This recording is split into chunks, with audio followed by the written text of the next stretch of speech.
Um, I live in two pairs of clothes and I wear them in turns.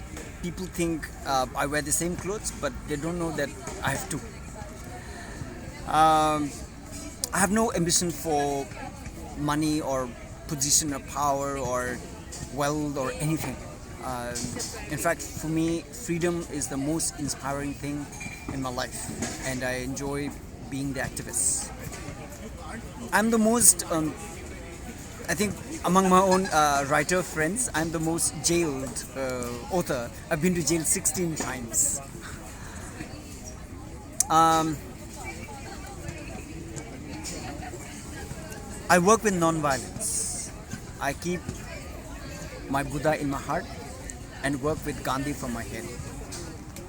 Thank you for volunteering to do this interview with us. You have been writing about Tibet freedom for a really long time, and when was the first time that you really realized the urgency of Tibet's political situation? At what age have you started working on this cause and basically contributing to the action that you believe? Well, I think it really started from very early age. Okay. My grandfather, grandmothers, they came from Tibet. And my grandmother used to tell me a lot of stories about Tibet. So I'm born in India, and we used to be told stories about snow mountains, apples growing in Tibet. We were in India, so we couldn't even imagine such kind of fruits of Tibet, like apricots, apples. Yeah. And then also stories about yaks. Right. But we believed that kind of stories of my grandmother leaving her homeland in Tibet and having to come into exile. And the reason is because China invaded Tibet, Yeah. and Tibetans were being killed, persecuted, monasteries destroyed. So people like my parents, grandparents, they had to run away from Tibet. So as a little kid, it was humiliating to know that my parents had to run away, leave their home, come into exile. Yeah. So it created a kind of an emotional bonding with the idea of Tibet, imagination, a country I could not see, Right. but a country I immediately wanted to belong to. And therefore, I took a promise.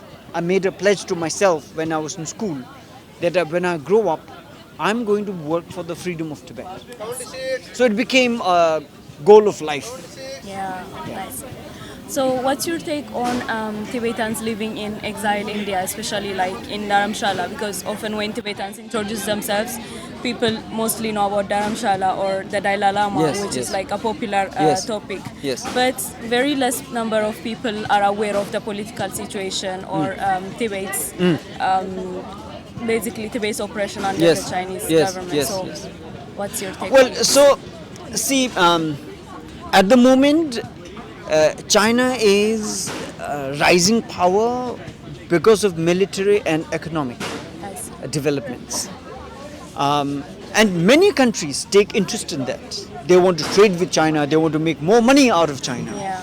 So they are ignorant. They don't want to talk about people China has occupied, and human rights violations are happening in those countries in which China has occupied. And Chinese people themselves who are suffering in China, Yeah. where China is enslaving their own people and making cheap made in China products and selling it to countries around the world. Right. So, and also, with this production of cheap made in China products and Yeah. selling it around the world, many people are benefiting out of this. So they are not only not talking about Tibet, they are actually suppressing information about Tibet, East Yeah. Turkestan, Mongolia, Manchuria, and also the conditions within China. So therefore, there is huge ignorance, and therefore sometimes, as Tibetan, what we are undergoing, and when entire world doesn't know about Tibet, it's frustrating, right? Yeah. It makes you angry Exactly. that what is the biggest concern in your life, and people seem to have no idea about it. Yeah. But we know how it is. Right. It is also a symptom of globalization. Right. It is also a symptom of the consumerist world culture. True. Yeah, Yeah. whatever they are consuming, they're interested about it. For example, people would know exactly about certain celebrities' way of life Yeah, or brand they are representing. Yeah. Or wives or girlfriends they seem to be having. But they wouldn't know grave dangers of human rights in their own countries, or India, Yeah. or Pakistan, or many countries in Africa, or America. Many of the Americans don't know what is happening in their own country. Right. So, people's ignorance is not selective. Yeah. It's about the information they are consuming, and therefore, information they want to consume is things that they are being fed by Yeah. popular media, and about the industry, media as industry. So we know even the media, which we usually suppose is a source of information, but no, media is also a part of that larger industry of producing information. So when we understand this, we know that if you truly need to make everybody aware, we either have to be part of that, and even if issue of Tibet is not heard and seen by people, we must stay have this confidence. It does not make your cause any smaller. I see. We know that we are so very confidently placed in our information. Today, information is just matters of seconds. Right. In minutes you can make everybody know about it. So if the entire world doesn't know about Tibet, we know it is there, out there. It's just that it doesn't affect them. Yeah. One day it starts to affect their life, like coronavirus today. Everybody knows about it. Exactly, About a month back, no one knew about it. In fact, it wasn't there. Yeah. Yeah. So it's so media is like this. So it doesn't. It should not actually concern us too much, as long as we stay united, we stay and have unflinching faith in the idea of freedom. Yeah. We will get there. I see. A sizable number of people are living in exile in India over the past decades, as you also indicated. What kind of change do you see in the spirit of the freedom movement for Tibet over time? So there was a point of time when we lost the independence of our country. Yeah. No one in the world knew about it. Not only that, we were ourselves not sure how we are going to respond. Right.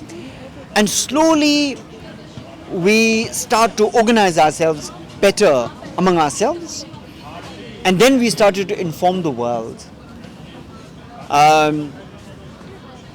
So today there is much better sense of organization and sense of unity within the community, and this gives us the confidence that freedom of Tibet is just matters of time. Right. And once we are more collected and organized, we know we can influence Chinese. Yeah. We can influence other countries who also have interest in Tibet. Yeah.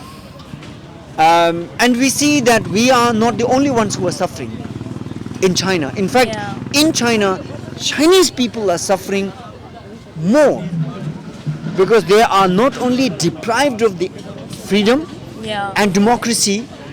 Many Chinese people do not even have imagination of an alternative China. I see. So I see that their challenge is far bigger.